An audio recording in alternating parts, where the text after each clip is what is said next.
Yang mana budaya positif ini merupakan keperluan penting dan hal penting yang perlu kita terapkan di sekolah. Karena di sekolah itu adalah tempat anak-anak atau murid-murid dalam mengikuti pembelajaran, sehingga budaya positif ini perlu kita keluarkan dan perlu kita sampaikan pada Bapak Ibu semua secara bekal nanti untuk menghadapi anak-anak atau berinteraksi langsung dengan anak-anak berkaitan dengan proses pembelajaran atau berkehidupan di sekolah. Topik dalam sesi berbagi yaitu disiplin positif dan nilai-nilai kebajikan universal. Kemudian yang kedua, teori motivasi, hukuman dan penghargaan, dan restitusi. Kemudian yang ketiga, keyakinan kelas. Yang kelima, kebutuhan dasar manusia dan dunia berkualitas. Kemudian restitusi, itu ada 5 posisi kontrol. Kemudian yang keenam, restitusi segitiga restitusi dalam menangani setiap anak. Kemudian yang selanjutnya kita akan masuk pada eksplorasi konsep atau disiplin positif dan nilai-nilai kebajikan universal. Untuk ice breaking kita mempraktekkan dulu kegiatan perubahan paradigma. Saya minta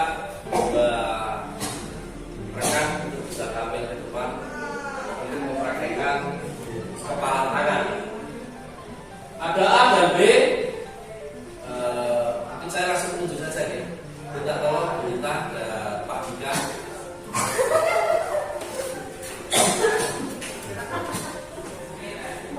Bawa kertas kecil sekalian. Mungkin nanti Bu Ita yang menulis, Pak Dika tidak usah pakai kertas. Nanti Pak Dika yang berusaha membuka itu. Kecil aja, kecil. Tuliskan kata-kata sesuatu yang tuliskan benda atau sesuatu yang sangat berharga untuk Anda. Kemudian letakkan di salah satu tangan Anda dan genggam benda sesuatu tersebut dengan segala daya. Jadi dibuat kepal. Jadi tulisan berada di kepal.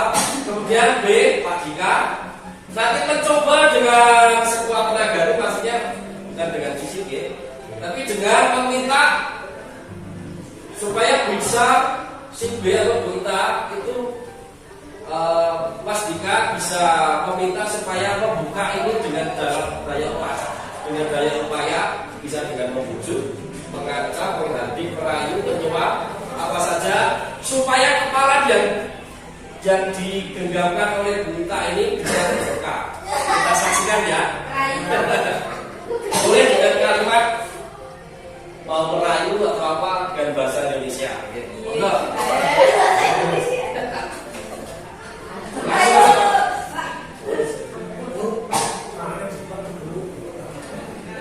Boleh bebas, bahasa Indonesia bisa, bahasa Jawa bisa, campur boleh. Boleh. Bisa. Ya bisa. Mengancam. Ya. Bukan Bu. Kan mantan betul. Iya. Yang betul bukan. Kalian pakai bahasa apa? Campur bisa. Layu. Layu Dewi lah. Buka Bu. Layu aku dong. Tidak bisa. Terus kalau nggak mau buka, saya buka hatimu.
tangan untuk inovasi.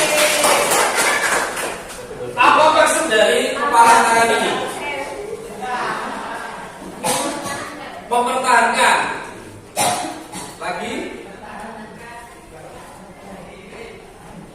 Kira-kira kita kalau mau membuka ini, apakah berdasarkan dari rayuan, rujukan, menyuap, atau apa saja yang dilakukan oleh Pak Dika? Tidak. Berasal dari mana? Dari diri sendiri.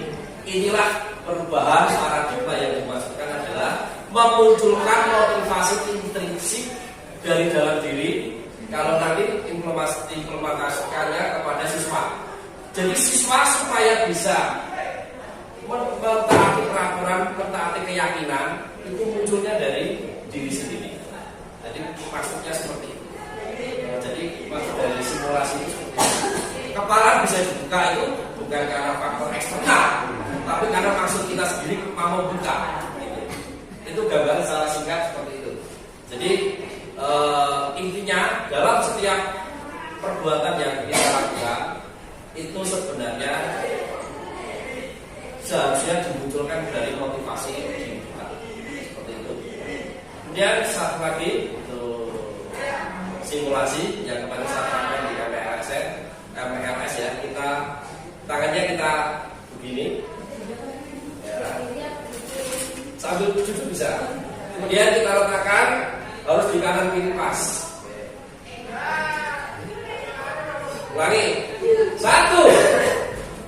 2, taruh sini. 3. Ada yang silang? Ada yang silang? Ini silang. Ulangi lagi. 1, 2, 3. Dulu ini silang. Ya. Saya kasih tahu.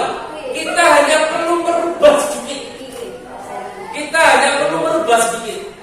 Biasanya kalau disuruh gini, jari kelingkingnya yang kanan biasanya di dalam, ya kan?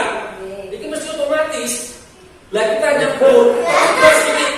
Tangan yang kanan, jari kanan berada di atas, di luar, di atas ya.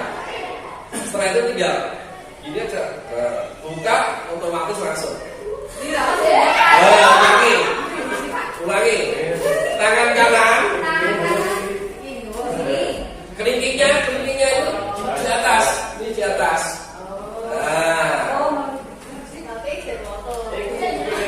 Terus tinggal ditempelkan di samping kanan kiri, pasti diputar bener. Kok buyuri saya salah terus?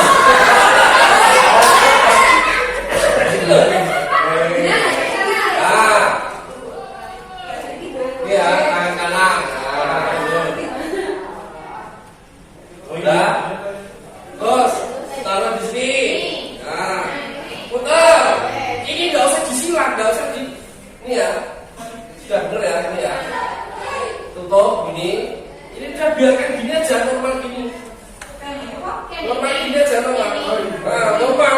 Nggak usah dibuka, Bu. Langsung normal aja. Terus gini. Oh iya, jadi. Nah, jadi ya. Wah, bisa buyuri. Ya, kita pelajari lebih lanjut.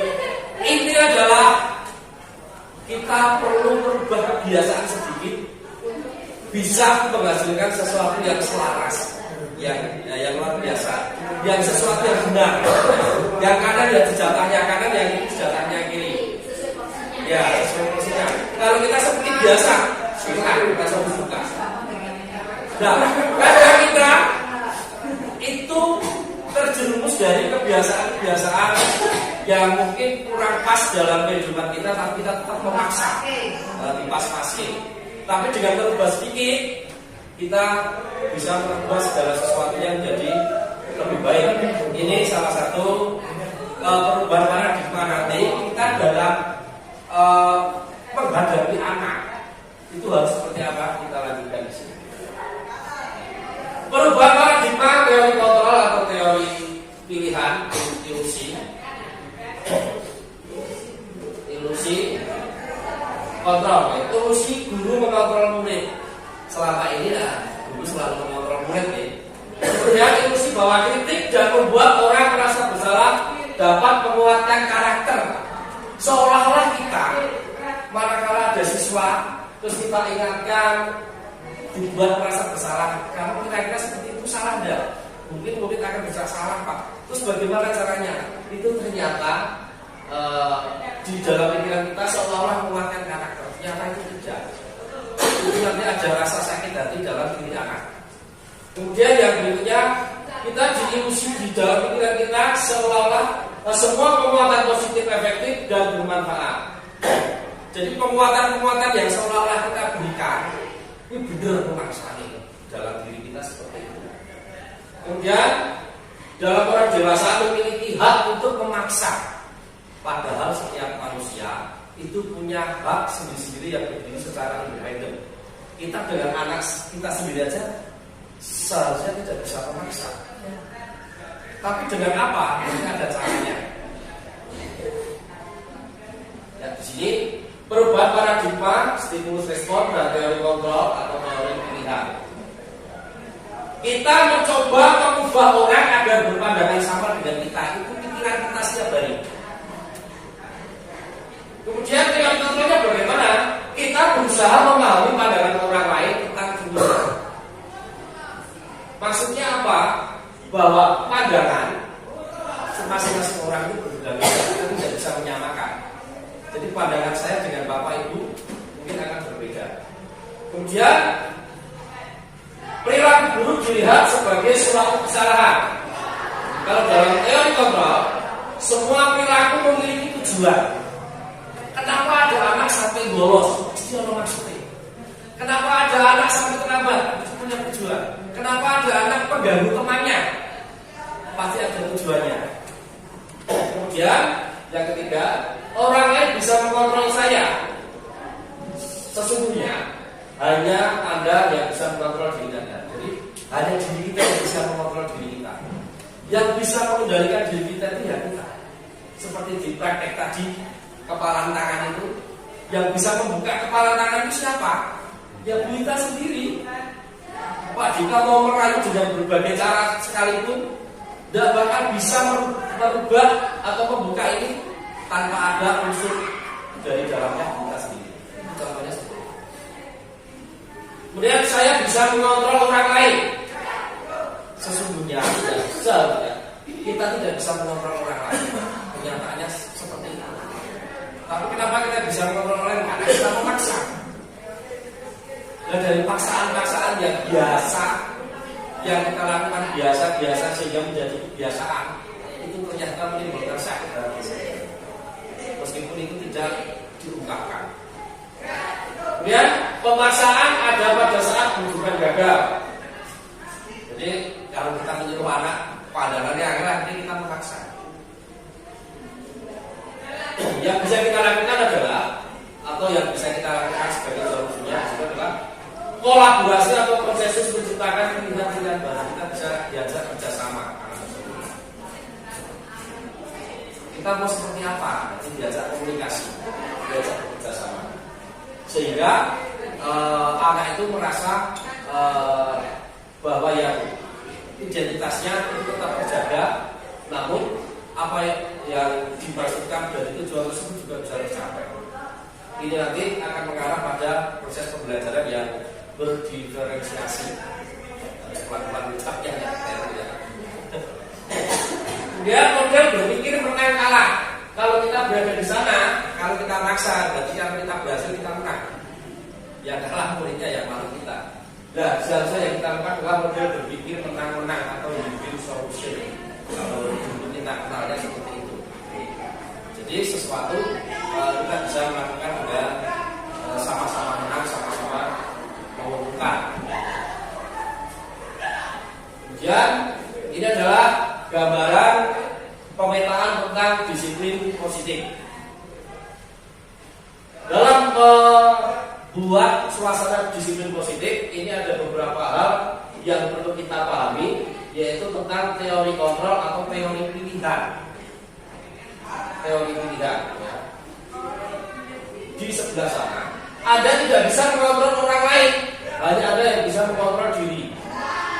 Sehingga dalam makna disiplin, belajar kontrol diri dengan menggali potensi kita agar tercapai tujuan mulia, yaitu sesuatu menjadi seseorang yang kita inginkan berdasarkan nilai-nilai yang kita hargai.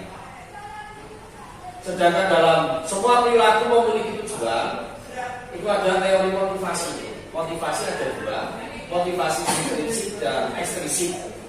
Kalau motivasi dari luar, murid kadang melakukan sesuatu itu karena untuk menghindari hukuman. Murid bersungguh-sungguh mengerjakan sesuatu mungkin karena ingin mendapatkan imbalan, entah itu dari gurunya, entah itu dari orang tuanya. Kemudian untuk menghargai diri sendiri itu kita memerlukan motivasi dari dalam, yaitu nilai-nilai kebajikan universal dan keyakinan kelas. Keyakinan kelas itu kesepakatan yang disepakati dalam kelas. Jadi lebih dari sekedar peraturan. Kalau peraturan itu ada reward dan punishment, tapi kalau keyakinan kelas itu munculnya dari keyakinan diri, kesepakatan bersama. Kita di dalam kelas mau apa? Waktu Pak, kita harus aktif semua Pak. Nah, disitulah keyakinan kelas akan terbangun. Harus saling menghargai Pak.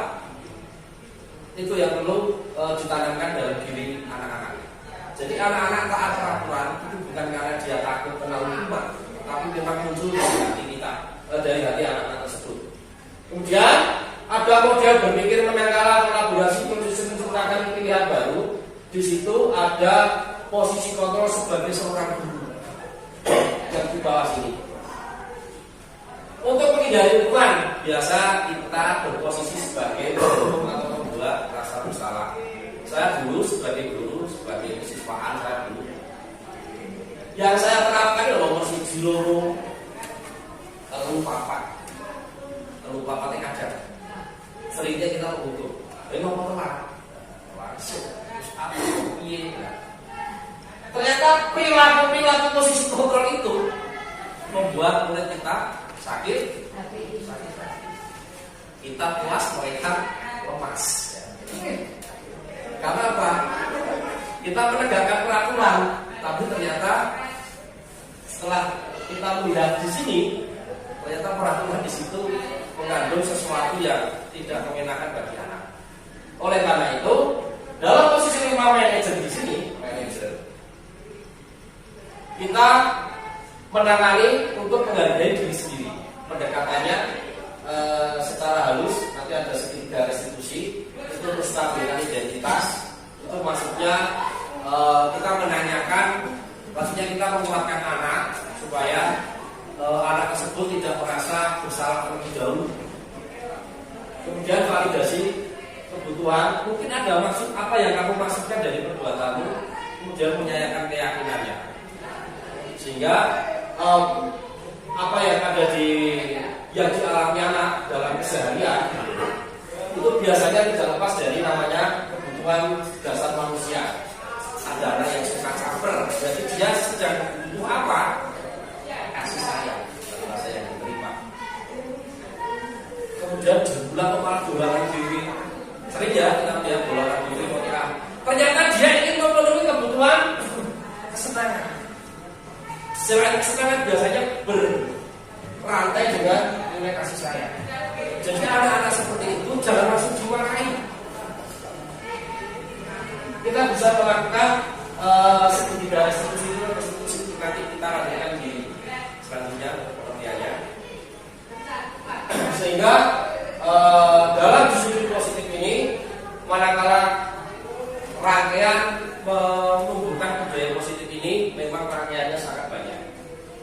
Dan ini tidak perlu dihafalkan tapi dilakukan sambil belajar seperti itu.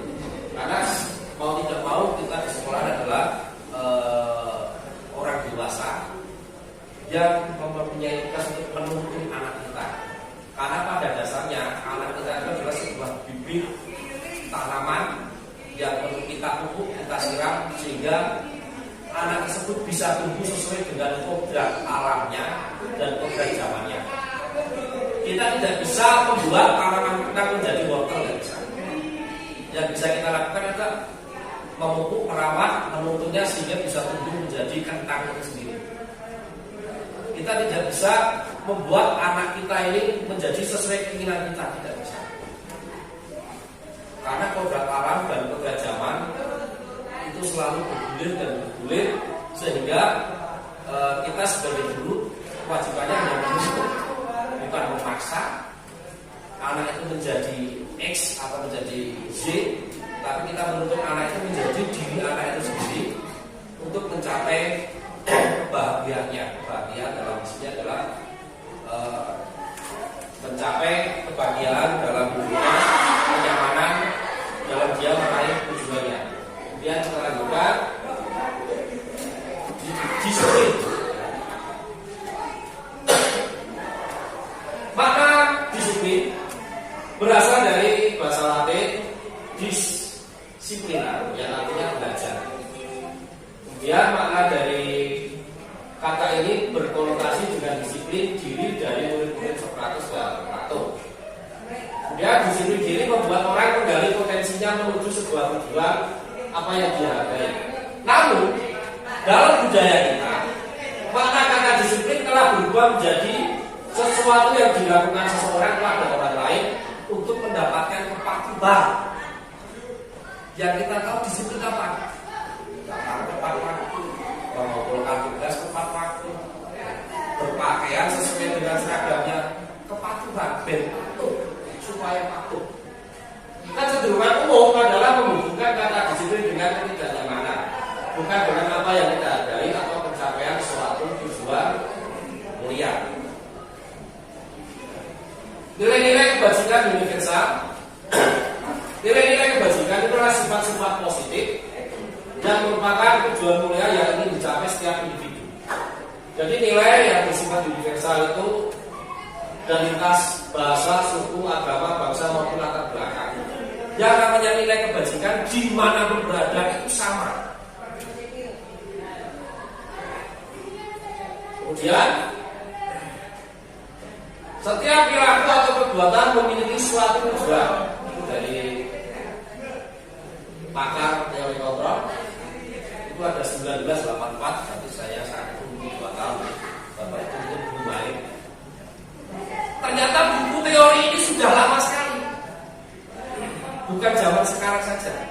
Saat saya melakukan pelatihan di guru penggerak, yang dipelajari pertama adalah filosofi Ki Hajar Dewantara. Itu adalah filosofi yang muncul sebelum zaman kemerdekaan. Filosofinya, pengajarannya itu cocok dengan zaman sekarang. Terus selama kita sekolah dulu bagaimana? Tidak pernah disinggung di Ponorogo, tidak pernah disinggung Ki Hajar Dewantara ya. Tidak pernah disinggung. Ternyata ilmu pendidikan Indonesia pakarnya Ki Hajar Dewantara tersebut itu sebenarnya juga dipakai di luar sana, tapi kita sendiri malah kadang mengabaikannya. Kita di guru penggerak di sini dimunculkan kembali, disadarkan kembali. Ternyata seorang Ki Hajar Dewantara yang pernah menjadi Mendikbud juga pada saat itu punya pemikiran pembelajaran yang sangat-sangat bagus dan berpihak pada murid.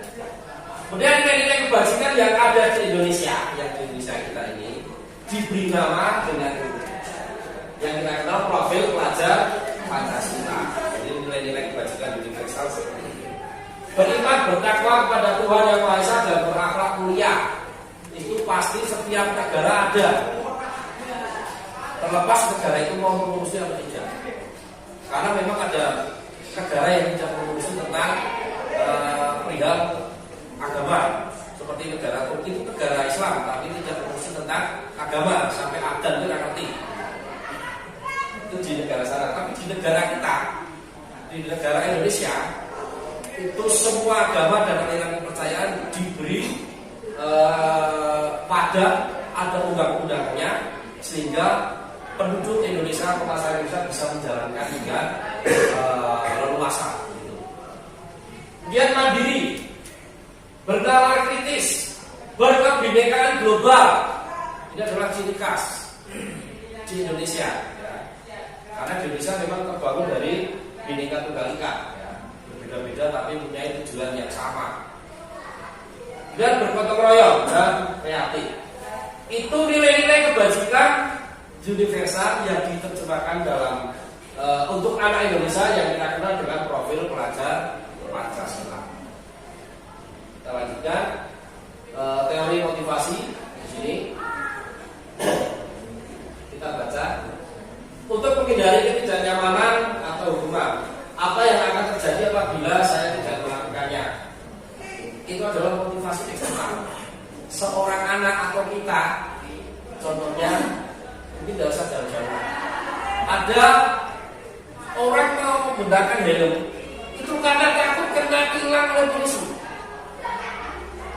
Itu berarti dia masih motivasi eksternal.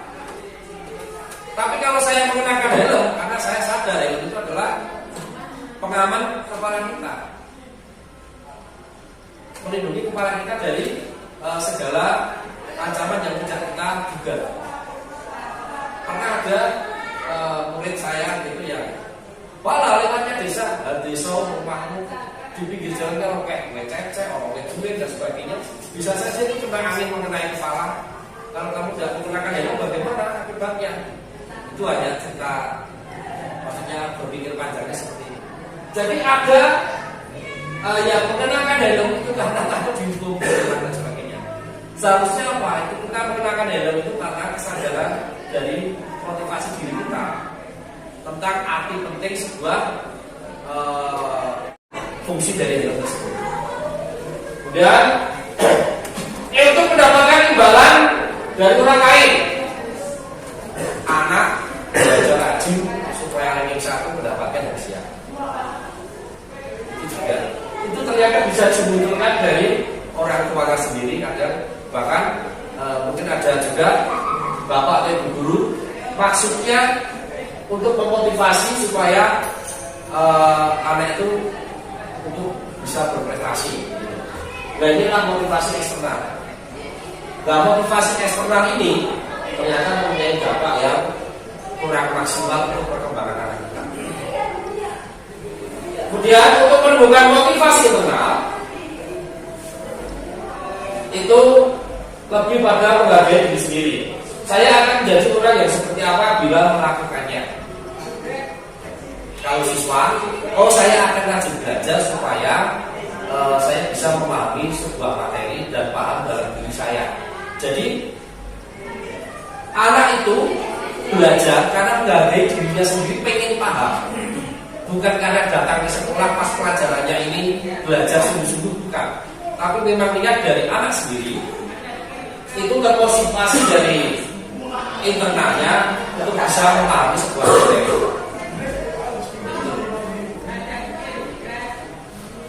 Ini ada kata merdeka menurut Ki Hajar Dewantoro. Merdeka itu artinya tidak hanya terlepas dari perintah, akan tetapi juga cakap buat pemerintah diri sendiri. Nah, memerintah diri sendiri ini sama dengan motivasi intrinsik yang ada dalam diri kita. Dan prakteknya pemerintah diri sendiri ini ternyata tidak mudah. Benar ya? Jadi merintah diri sendiri aja tidak mudah, kalau kita merintah orang lain pasti akan mendelik. Apa sih? Kalau kita bisa menggerakkan diri kita, anak-anak kalau di sekolah ya, anak-anak itu belajar dari kita itu melalui role model, dari keteladanan kita sehari-hari. Biasanya seperti itu. Makanya kalau di SMA itu sudah muncul pelanggaran-pelanggaran yang sebenarnya itu meniru model. Kalau biasanya anak-anak putri menggunakan lipstick, ya. Aslinya kan yang gundul signifikan begitu ya. Sebenarnya kan peniru, sebenarnya pengen itu. Aku ini kan guru kita ini kok cantik ya, dia ini sebenarnya.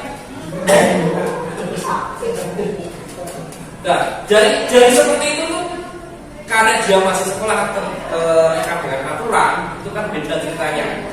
Kemudian biasanya guru BK akan menasihati dengan diskusi biasanya dengan halus, terus menyadarkan anak, biasanya begitu.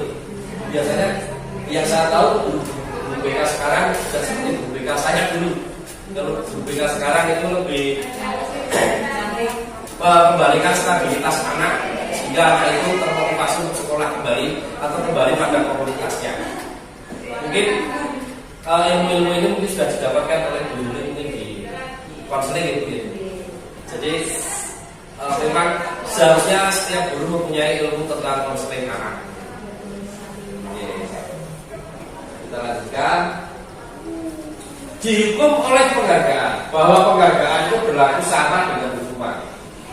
Dalam arti meminta atau membujuk seseorang melakukan sesuatu untuk memenuhi suatu tujuan. Jadi intinya kita memberi penghargaan dan menghukum ini aslinya kodoh. Sama-sama membawa dampak yang kurang baik kepada anak.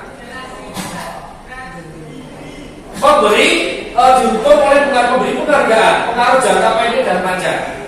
Jangka pendeknya mungkin anak senang, jangka panjangnya kalau mungkin ganti guru kan, mungkin guru IPA dia berprestasi di penghargaan di pelajaran lain tidak ada seperti itu karena kan gaya-gaya mengajar guru berbeda-beda. Anak ini nanti tidak akan bersungguh-sungguh di pelajaran yang lain juga, karena penghargaan itu memang sebenarnya berdampak yang kurang baik. Penghargaan menghukum jelas. Penghargaan itu sebenarnya menghukum anak. Kemudian penghargaan mengurangi ketepatan. Penghargaan tidak efektif dan penghargaan merusak hubungan. Setiap penghargaan hadiah yang kita berikan itu adalah motivasi eksternal yang notabene adalah merusak dari anak sendiri. Anak jadi tidak bersungguh-sungguh manakala tidak ada penghargaan. Kalau masalah hukuman, anak ini nanti akan melanggar peraturan manakala mungkin tidak ada. Jadi seperti balas-membalas gitu. Sehingga motivasi itu tidak akan efektif. Jadi memberi penghargaan itu ternyata tidak ada tidak efektif untuk memberikan motivasi pada anak, tentunya dari motivasi intrinsik. Kemudian pada pelatihan saya kan yang bertanya, Pak, bagaimana dengan lomba? Kalau lomba itu sudah dijelaskan jumlahnya dari awal. Kalau kamu tidak mau ikut, ya tinggal dibaca, tidak mau ya sudah. Kalau mau ikut berarti harus berkompetisi. Kalau lomba itu adalah kompetisi. Karena apa? Sudah dijelaskan aturannya. Kalau tidak mau jadi atlet ya sudah jangan ikut. Kalau kamu mau ikut, ikuti aturannya di sini. Beda dengan yang kita bahas di sini. Tapi itu pertanyaan itu mungkin akan muncul di bapak ibu. Karena lomba kan itu hadiah. Maksudnya hadiah di lomba itu adalah sebuah apresiasi yang diatur sesuai kriteria dan instrumennya di awal. Semua peserta pasti tahu kriterianya sebagaimana. Dan penghargaan itu menurunkan kualitas. Penghargaan mematikan kreativitas, motivasi dalam diri. Prinsip ini yang perlu dimunculkan. Jadi penghargaan menurunkan kualitas, penghargaan mematikan kreativitas. Oh, saya mau seperti ini supaya saya mendapatkan hadiah. Seharusnya ya, lihat kotaknya penuh hari ini, kotak penuh ini. Motivasi dari diri itulah yang perlu kita munculkan dalam diri anak. Bentuk program kebajikan atau apresiasi. Kalau kita mendengar program kebajikan itu ternyata sama dengan apresiasi. Kita sering mendengarnya kata apresiasi, memberikan apresiasi pada anak. Dalam memberikan apresiasi atau pengakuan perlu diingat beberapa hal.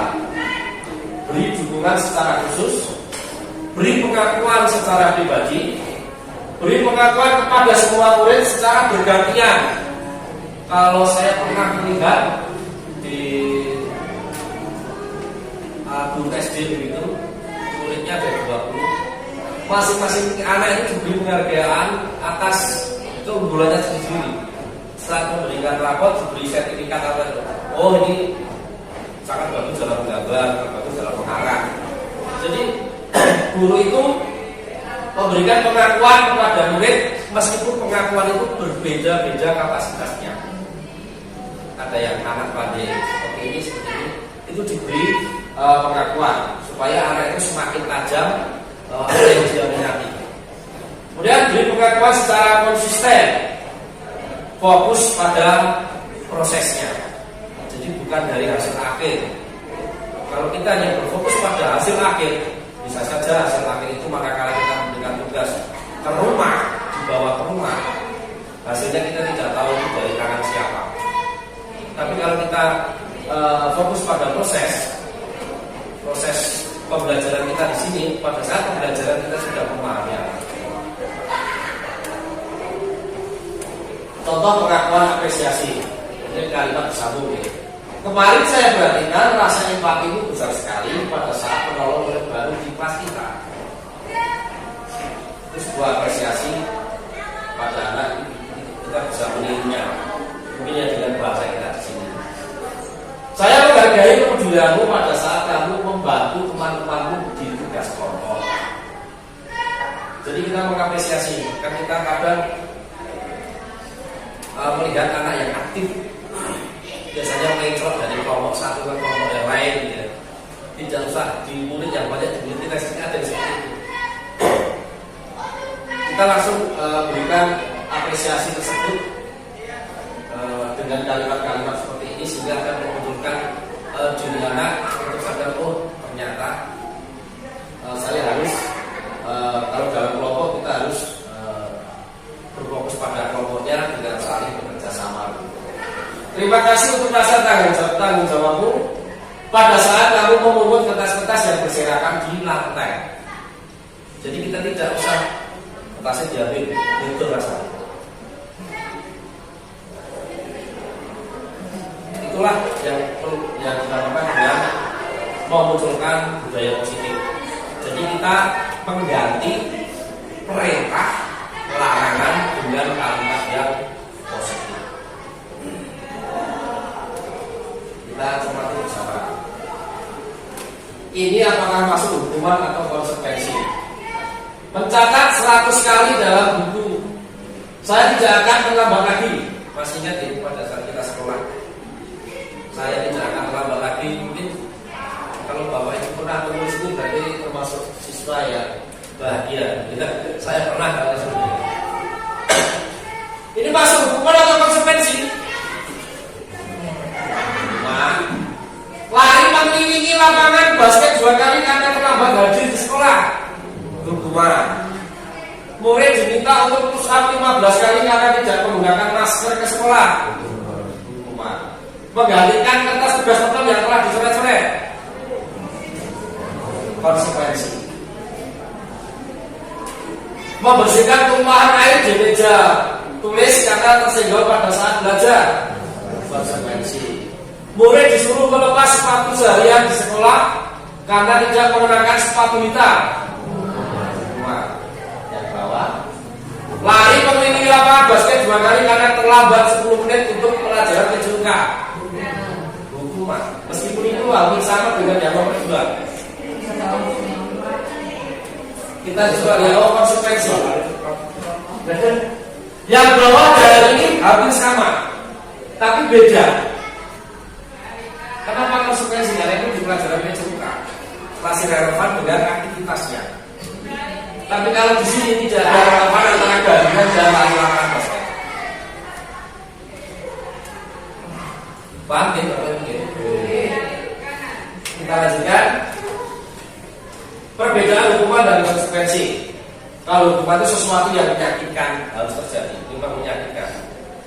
Terus konsekuensi itu sesuatu yang harus terjadi karena tindakan kita yang mungkin tadi kan membersihkan, mencoret-coret, ya kita mengganti. Kita melepaskan kancing teman kita, ya berarti kita yang memasakkan. Jangan dibawa ke permak, tapi dipasang sendiri. Contohnya begitu. Membuat anak sakit untuk jangka waktu yang lama. Tapi konsekuensi ini membuat anak merasa tidak nyaman dalam waktu yang pendek. Anak membenci kedisiplinan. Kalau dikonsekuensi anak akan menghargai disiplin. Paksaan dikonsekuensi itu ada stimulus atau tanggapan. Kalau di hukuman mendorong anak menyakiti diri sendiri, di situ adalah mendorong anak mudah menyesuaikan diri. Dan seterusnya sampai pada yang terakhir. Di sini adalah antara perbedaan hukuman dan konsekuensi. Masih ada satu lagi yang lebih tinggi daripada konsekuensi, yaitu restitusi.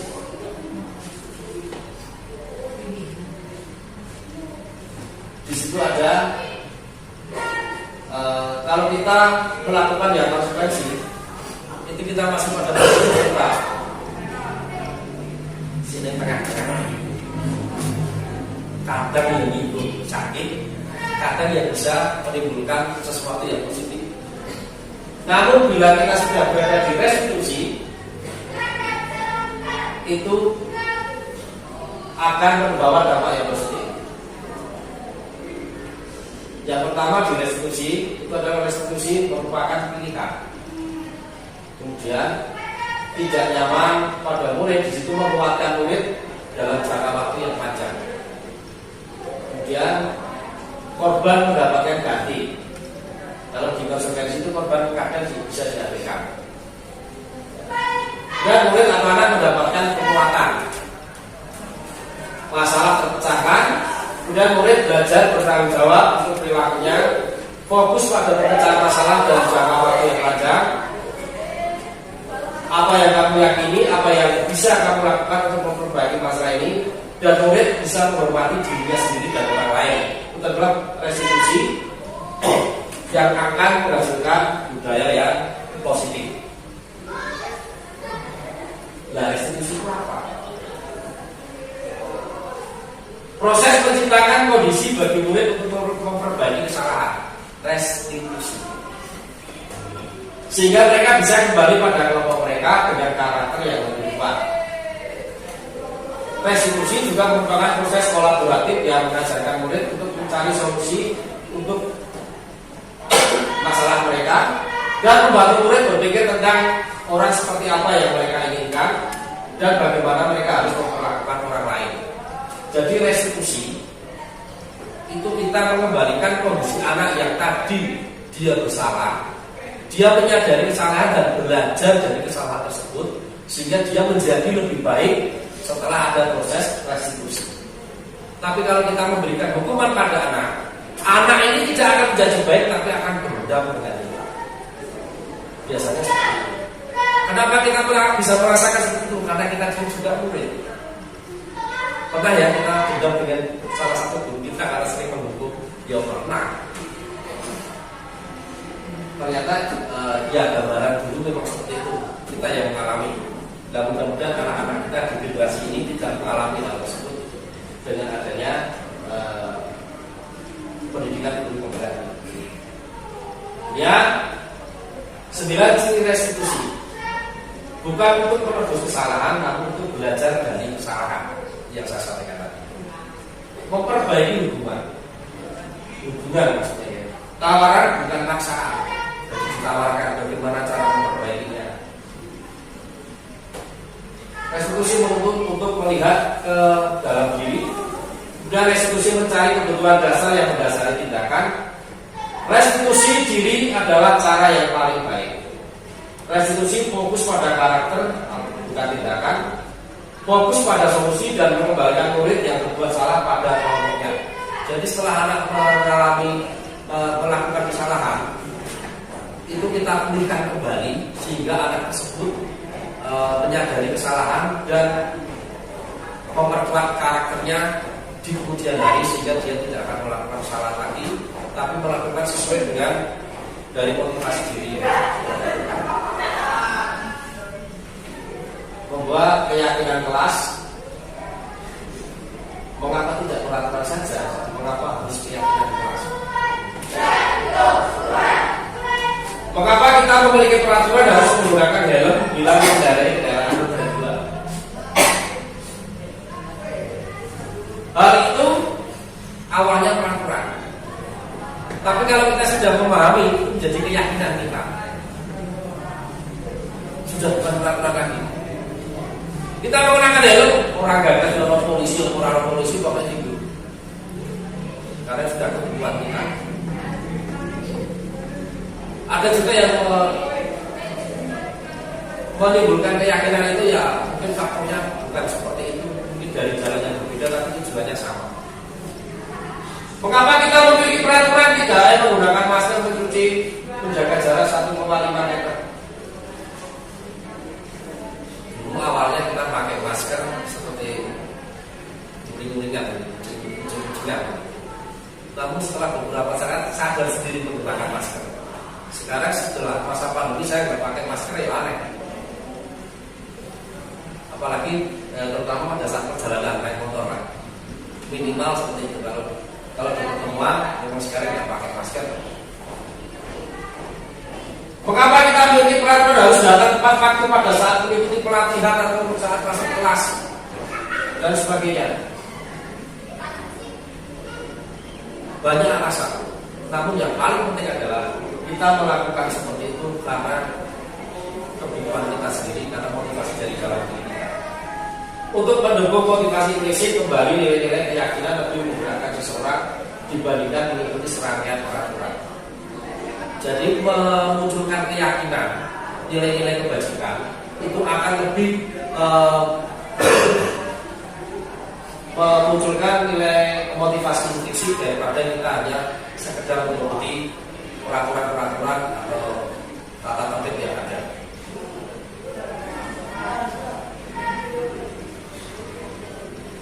Untuk membuat budaya positif, tentunya harus pada lingkungan yang positif, membentuk lingkungan yang positif terlebih dahulu. Kemudian membuat keyakinan kelas itu merupakan peraturan kelas yang disepakati bersama-sama. Keyakinan kelas itu bisa dilakukan secara kelas atau secara mata pelajaran.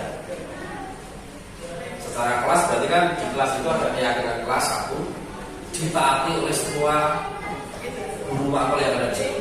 Namun ada juga guru mapel yang menambahkan, boleh ditambahkan, boleh dikurangi dan sebagainya. Nah, itu gunanya untuk menumbuhkan budaya positif supaya tersadar dari dalam dirinya sendiri. Yang mana merupakan keyakinan kelas. Yang sebelah, ini berarti kanan saya atau sebelah kiri saya. Di sana ada kesepakatan kelas dalam tepat waktu mengucapkan salam, menjaga kebersihan sekolah, berdoa sebelum dan sesudah kegiatan, aktif dalam pembelajaran, kemudian tertib. Terus di sini adalah kami guru dan murid yang saling menyayangi, semangat belajar, kami murid yang peduli dengan teman-teman. Di sini merupakan keyakinan kelas semua, yang mana mungkin cara menyusunnya kalau TK itu pasti langsung dari gurunya, bener ya? Kalau mungkin di sebelah sini mungkin SD itu kesepakatan dari siswa itu sendiri. Jadi saling semangat belajar, peduli dengan teman, itu adalah budaya positif. Dan kita lanjutkan. Ini adalah keyakinan tabel T dan tabel Y, yang mana seperti ini. Kita hormat, datang tepat waktu, tidak tambah seperti sering hadir terlambat. Kalau kita sudah datang tepat waktu, biasanya itu tidak akan terlihat lagi. Menyapa teman dan guru setiap hari, pasti ta'ajuh kepada teman dan guru tidak akan terlihat lagi. Karena apa? Budaya-budaya positif itu akan membawa dampak pada kehidupan sehari-hari, mengantarkan kehidupan menjadi lebih baik. Kalau dalam hal bekerja murid di situ, saya hanya mengambil contoh perilakunya banyak sekali. Kalau bisa mereka mungkin bisa 2 hari. Kemudian teknik bekerja dan menyimak guru. Kalau sudah melakukan seperti itu, anak tidak akan nampak tidak mendengarkan guru dan acuh tak acuh, menyerahkan tugas tepat waktu tidak akan kejadian yang namanya anak tidak mengerjakan tugas dan seterusnya. Ternyata dengan budaya positif itu bisa menumbuhkan anak semakin sadar dan termotivasi dari dirinya sendiri. Ya, keyakinan kelas. Selalu mengembalikan buku ke tempatnya. Ini kuncinya sudah saya. Ini adalah sebuah tanggung jawab keyakinan kelas. Dilarang mengganggu orang lain, berarti kita menghormati orang lain. Keyakinannya menghormati orang lain. Di sekolah 15 menit sebelum pembelajaran dimulai, itu juga menghormati orang lain dan berkorban. Dilarang melakukan kekerasan, berarti tentang keselamatan dan menghormati orang lain. Dilarang menggunakan narkoba, itu adalah kesehatan, itu peraturan. Tapi kalau diubah di keyakinan kelas, kenapa sih dilarang menggunakan narkoba? Karena memang itu faktor kesehatan. Kenapa kita harus bergantian menunggu giliran? Karena kita menghormati orang lain dan bersabar. Kenapa menggunakan masker? Karena itu kesehatan dan keselamatan. Jangan berlari di kelas atau koridor, karena itu berkaitan dengan keselamatan dan keamanan dan seterusnya. Ya, ini contoh keyakinan kelas. Ini saya mengambil dari contoh-contoh teman. Keyakinan kelas ini bisa ditempel di kelas pada saat pembelajaran.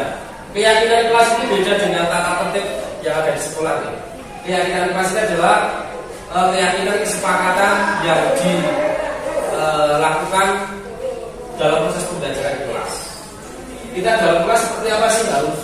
Kalau di sini berdoa sebelum pembelajaran, selalu menjaga sopan santun, selalu bertanya, selalu bekerjasama, selalu berkata jujur dan bermusyawarah.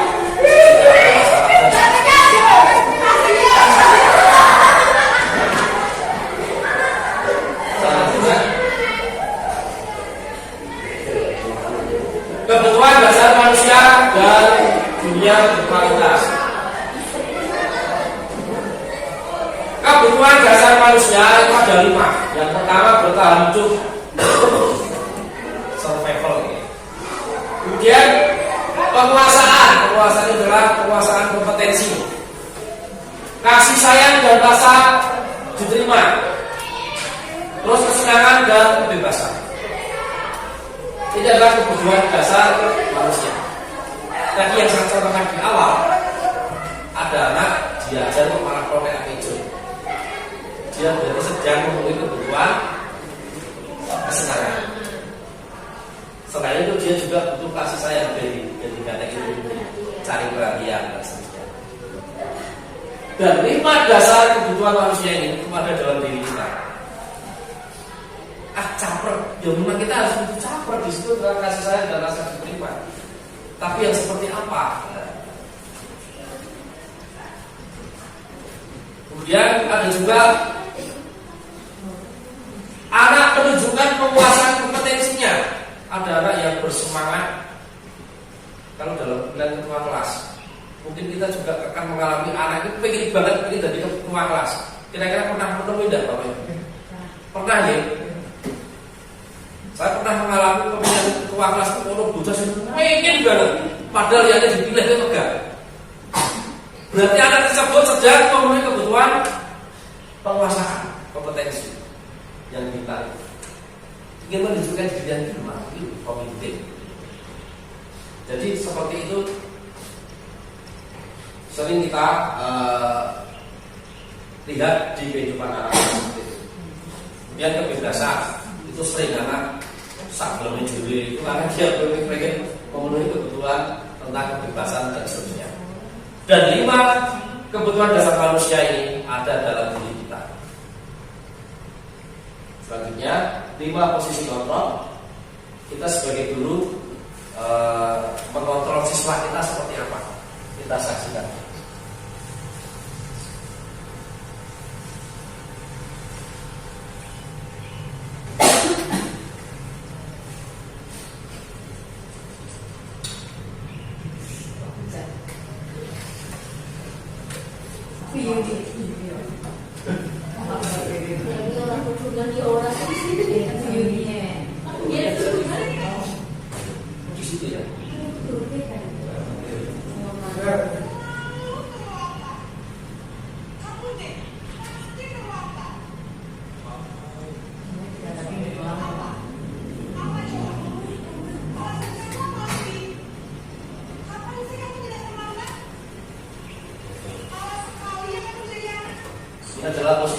sebagai penghukum.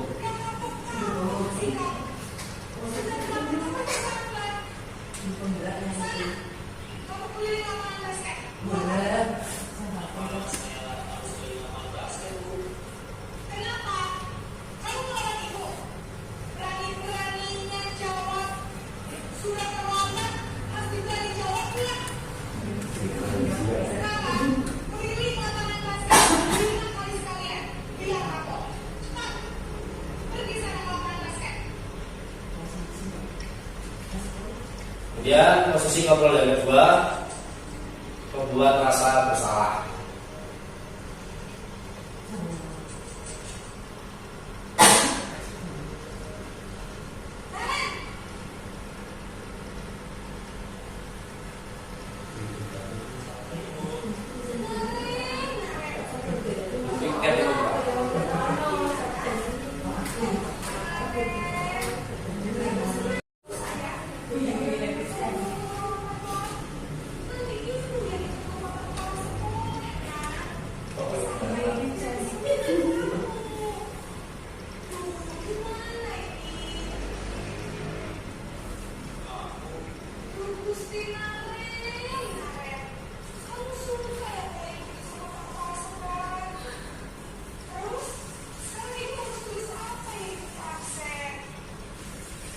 Jadi ini seolah kesalahan dibebankan pada anak.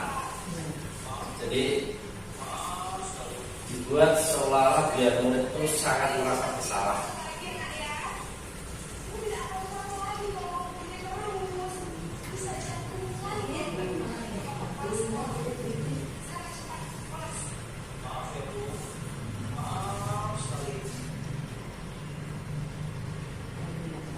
Sekarang posisi teman. Ini kalimatnya akan cenderung lebih halus.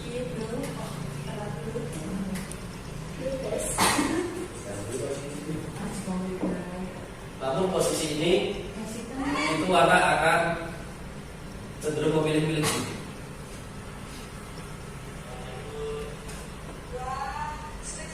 Iya.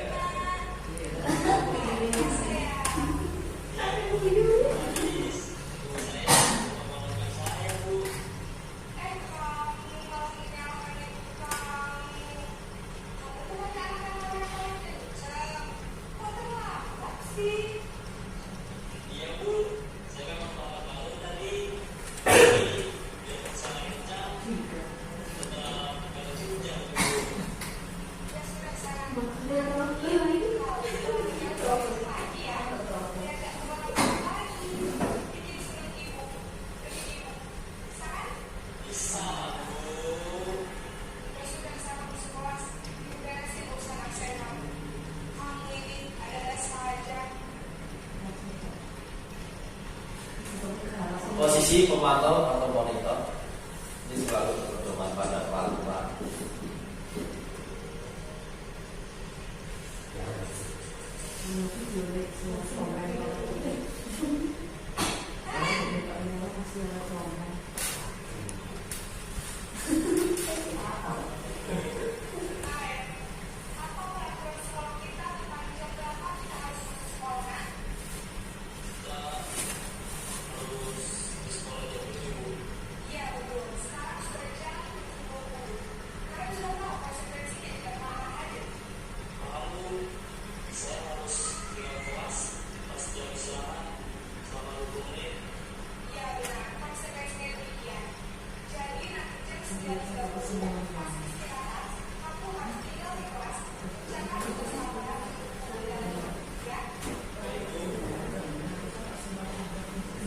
Ini posisi manajer itu yang posisi yang dikehendaki kita sebagai guru.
yang dipraktekkan di video tadi, kita pernah melakukan yang mana? Penghukum pernah? Membuat orang merasa bersalah? Pernah. Sebagai teman? Pernah. Kemudian memantau? Pernah. Kita menunjukkan kemampuannya bagaimana. Sedangkan sebagai manajer, kita pernah tapi belum menerapkan secara penuh. Kita menyadarkan anak tentang kesalahan, terus memperbaiki kesalahan. Biasanya kita ada 2 tahap seperti itu, karena belum tepat gitu ya. Kalau sebagai teman, ini cenderung anak akan berteman pada guru si A, belum tentu dia akan taat dengan guru si B dan seterusnya. Begitu. Nah, posisi manajer di sini untuk memunculkan menghargai diri sendiri, sehingga pertanyaan-pertanyaan yang diajukan itu sebenarnya untuk menyadarkan diri anak itu supaya dia bertanggung jawab dengan dirinya sendiri dan muncul kesadaran untuk supaya tidak terlambat lagi seperti itu. Itu posisi manajer. Ini kalimat-kalimat yang sering dilontarkan. Saya kecewa sekali dengan kamu, ini biasanya membuat orang merasa bersalah. Jadi ya kesalahan itu dilemparkan pada anak tersebut. Kemudian ada kalimat-kalimat seperti itu. Kalau di manajer, bagaimana kamu bisa menyelesaikan masalah ini? Jadi di posisi manajer ini, pertama mengembalikan stabilitas anak. Meskipun dia bersalah, tapi identitas anak tetap dijaga, bahwa setiap orang pasti melakukan kesalahan. Tapi bagaimana cara menyelesaikan masalah itu? Kemudian dia muncul solusi, kemudian dia muncul aksinya, bagaimana dia supaya tidak terlambat lagi. Itu yang dilakukan di posisi manajer. Kalau posisi yang lain, saya rasa Bapak Ibu paham dan pernah melakukan tanpa sadar. Nah, bergerak antara peraturan pemantau konsekuensi hadiah nilai manajer dan yang akan memperbaikinya. Bahwa peraturan pemantau dan konsekuensi hadiah itu sedikit demi sedikit akan kita ubah pada nilai-nilai kebajikan dengan posisi kontrol manajer, dan kita memperbaiki identitas anak sehingga anak tersebut bisa kembali dengan teman-temannya dengan lebih percaya diri lagi dan tidak akan mengulangi kesalahannya lagi. Ini segitiga restitusi itu yang diterapkan oleh posisi manajer tadi. Saat bertanya, anak tersebut menanyakan, gurunya menstabilkan identitas anak, bahwa kalau ada anak yang melanggar peraturan, kemudian guru itu akan menyampaikan, ya setiap orang pasti pernah melanggar peraturan. Namun peraturan itu harus kita selesaikan pada bagaimana cara solusinya dan bagaimana harus pelanggaran atau keyakinan keras mana yang dilanggar. Ini diterapkan pada posisi sebagai manajer. Ini kata-kata yang sering disampaikan. Berbuat salah itu hal yang manusiawi dan seterusnya sampai terakhir. Kemudian validasi kebutuhan. Kamu bisa saja melakukan hal buruk, tapi kamu tidak melakukannya kan? Kamu pasti punya alasan mengapa melakukan hal tersebut dan seterusnya. Kemudian ada juga guru untuk menanyakan keyakinan. Apa nilai yang kita percaya di sekolah saat ini? Nilai keyakinan sekolah apa yang kamu langgar dan seterusnya. Ini yang diucapkan dulu. Ini yang sudah saya praktekkan, karena pada saat liburan saya mempraktekkan dengan murid kesayangan saya di rumah.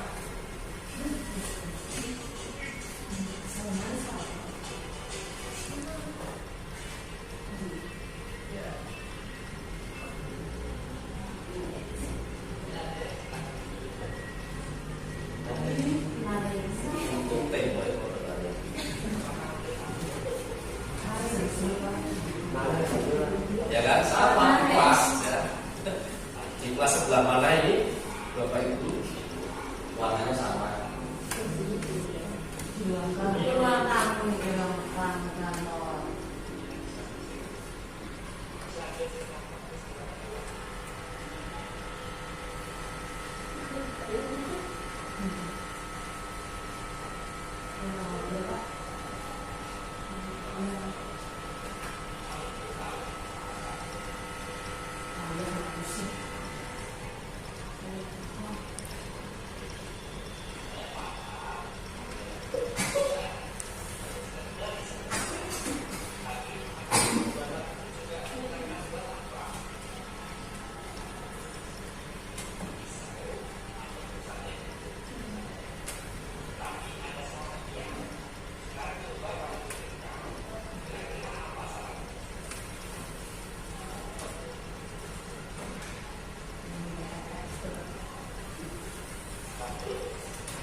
Itu tadi cara menangani anak setelah kejadian ya. Nanti untuk yang kasus kedua itu saya tulis David, saya syutingnya besok. Jadi karena memang harus juga putra dan putri, karena menangani putra dan putri itu kan berbeda kasusnya. Skenario-nya sudah saya berikan David, saya syutingnya besok bersama David. Kelas ya. Temboknya sama dengan yang di rumah. Ini adalah intervensi kita 30 detik. Kita bisa menggunakan kalimat-kalimat seperti ini, sehingga ini sebenarnya ya banyak sih kalimat-kalimat kita itu menangani anak ya dari segi bahasa Indonesia. Kita pakai bahasa kita sehari-hari itu boleh. Yang penting anak bisa stabil identitasnya. Kemudian refleksi yang bisa kita lakukan di sini. Hal baru apa yang mengubah paradigma saya yang saya dapatkan? Kira-kira perubahan apa yang Bapak Ibu dapatkan dari sesi berbagi saat ini? Mungkin ada sesuatu yang berbeda atau yang menemukan hal baru sebelum melihat atau sebelum menyaksikan saat ini. Yang benar ternyata masih belum benar. Ya. Masalah menangani anak. Ya benar Bu Yuli. Selama ini kita menangani anak rumah saling itu benar. Perasaan kita sudah benar. Ternyata setelah kita mempelajari ini, mengubah paradigma kita, kita harus mengubah. Ternyata dengan posisi penghukum, membuat rasa bersalah, sebagai teman, pemantau itu ternyata bisa memberikan dampak yang negatif, gitu ya. Kemudian kita refleksi yang kedua. Perasaan apa yang muncul selama mengikuti sesi ini, khususnya mengenai makna disiplin dan motivasi intrinsik? Sedih ya. Sedih kenapa ya?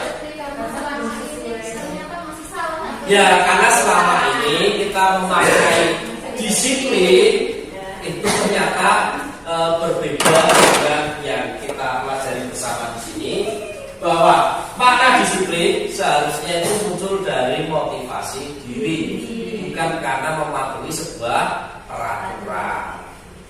Kemudian yang ketiga, peran atau seperti apakah yang saya telah lakukan selama mengikuti modul ini? Jadi kita sebagai apa? Penghukum, pembuat rasa bersalah, tadi sebagai teman, pemantau, atau sebagai manajer? Kita masih seperti itu. Diharapkan nanti kita tidak melakukan itu, tapi refleksi kan kita jujur jawab. Kita sebagai penghukum Pak, membuat rasa bersalah Pak.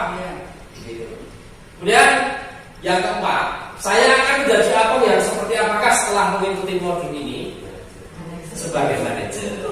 Kita bisa memulihkan posisi anak, menstabilkan anak untuk bisa menyadari kesalahan, memperbaiki, dan anak bisa kembali pada komunitasnya dengan perasaan yang lebih percaya diri, memperkuat karakter, dan bisa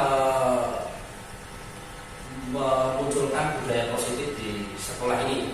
Dan oleh sebab itu, marilah kita bersama-sama sedikit demi sedikit memunculkan, menularkan budaya positif ini pada anak-anak kita. Mulai dari kita membuat keyakinan kelas, di sini ada kelas 7, 8, 9. Dari keyakinan kelas bisa dibuat di masing-masing kelas berbeda atau sama, serupa, dan seterusnya. Kemudian kita bisa mengganti kalimat larangan-larangan menjadi kalimat yang positif. Seperti kita melarang anak jangan berlari, anaknya malah berlari. Seharusnya bagaimana? Enak bagaimana kalau kita berjalan saja? Ya anak pasti akan berjalan. Karena positifnya, kalimat positif yang disampaikan, anak langsung paham. Tapi kalau larangan biasanya anak akan jarak dan seterusnya. Mungkin demikian pemaparan dari saya tentang sesi berbagi budaya positif pada kesempatan ini. Dan saya ucapkan terima kasih pada Bapak Ibu yang sudah mengikuti kegiatan ini dengan sebaik-baiknya, dan mudah-mudahan ini bisa menjadikan ilmu yang manfaat bagi kita dan kita bisa berkolaborasi satu dengan yang lain, baik guru dengan guru, guru dengan siswa, dan semua warga sekolah dan juga pada stakeholder kita, komite sekolah atau dengan orang tua. Seperti itu harapan kami, mudah-mudahan kita bisa menjalankannya di waktu-waktu mendatang. Terima kasih, selamat siang dan subuh siang, matur nuwun.